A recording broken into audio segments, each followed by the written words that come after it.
Was great-great-grandfather once represented South Carolina's first congressional district more than 150 years ago. Our guest says he's running to reclaim that seat. Let's welcome Michael B. Moore, Democratic candidate for the state's first congressional district. Thank you for joining us. Thank you. Thank you for the invitation. Wonderful to be here. Incredible family history. Your great-great-grandfather was Robert Smalls, a Civil War hero and Reconstruction congressman, but besides your illustrious family history, you decided that you wanted to run for that same office. Why? Well, my background's been in business. I've run companies and organizations.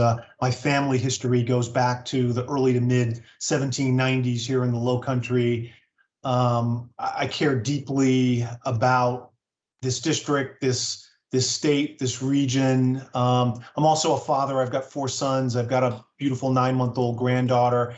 And when I really started to think about the challenges that they face and their generations face, and compared it even with mine, I grew up sort of on the echoes of the civil rights movement.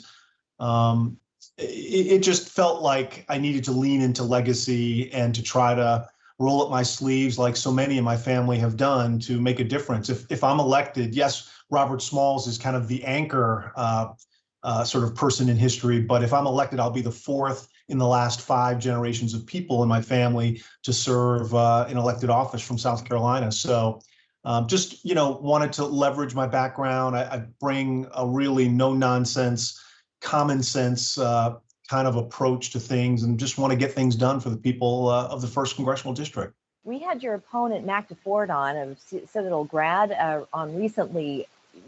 Curious what sets you apart from your opponent and what are some of your qualifications that make you the right choice for constituents to vote for you as the 1st congressional representative? Yeah, it's a great question. I mean, I think first of all, just I bring a life of achievement and accomplishment. I joke with folks on my team going back to middle school when I was, I think in 8th grade, named most likely to succeed and voted president of the student body. I've been in sort of leadership kinds of roles of one way or another since then.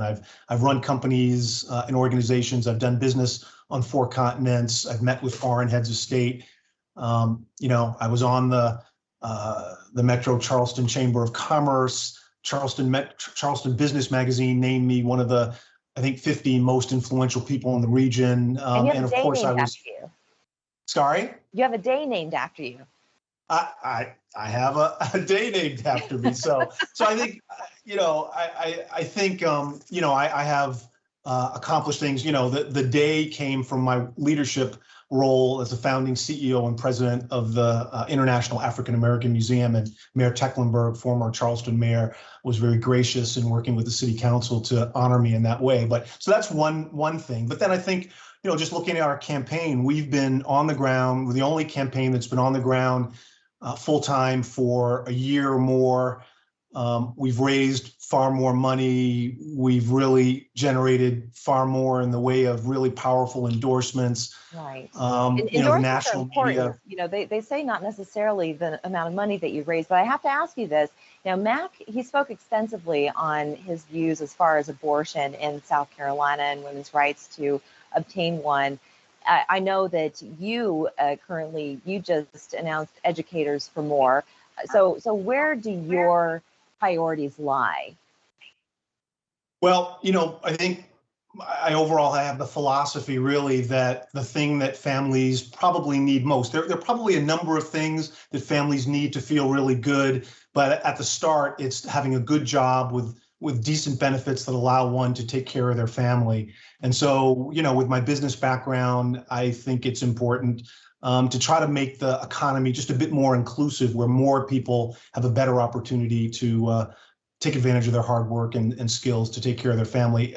The healthcare system is another place that I spend a lot of time focusing more broadly just on the fact that it's the #1 cause of bankruptcy in this country now. There are 110 million Americans who are struggling to one degree or another with medical debt. And so I think that there's much that can be done to just to balance that system out. But then also, obviously, is sorry to interrupt, but primaries are coming up June 11th. For people who want more information on your candidacy and other details, coming up events, where can they go? Well, our website is just simply my name, michaelbmoore.com. And you can find a calendar of events and sort of positions and everything else. Okay, I think we've got a lot more to talk about. We'll do that getting closer to the primaries. We hope to see you back on the show then. Okay, look forward to it. Thank you. We're back after this.